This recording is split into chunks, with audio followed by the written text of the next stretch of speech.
সেবার হঠাৎ করেই ঠিক হলো গোয়া বেড়াতে যাব। তা 1.5-2 মাস আগে গোয়ার প্ল্যানিং করতে গিয়ে কোনো ডাইরেক্ট ট্রেনে টিকিট পেলাম না।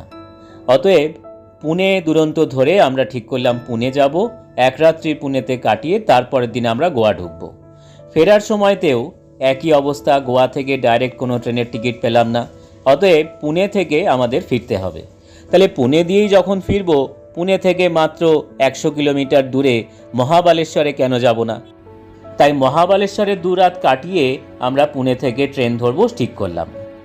পশ্চিমঘাট পর্বতমালার সহ্যাদ্রি রেঞ্জের মহারাষ্ট্র জেলার সাতারা ডিস্ট্রিক্টে এই মহাবালেশ্বর অবস্থিত। ঘন বর্ষায় সবুজে মোড়া পশ্চিমঘাট পর্বতমালা দেখতে গেলে মহাবালেশ্বরের জুড়ি মেলা ভার। মহাবালেশ্বর বেড়ানোর সেরা সময় জুন থেকে অক্টোবর। জুন মাসের প্রথমেই আমরা গেছিলাম, তাই তখনও পাহাড় পুরোপুরি সবুজ হয়ে ওঠেনি।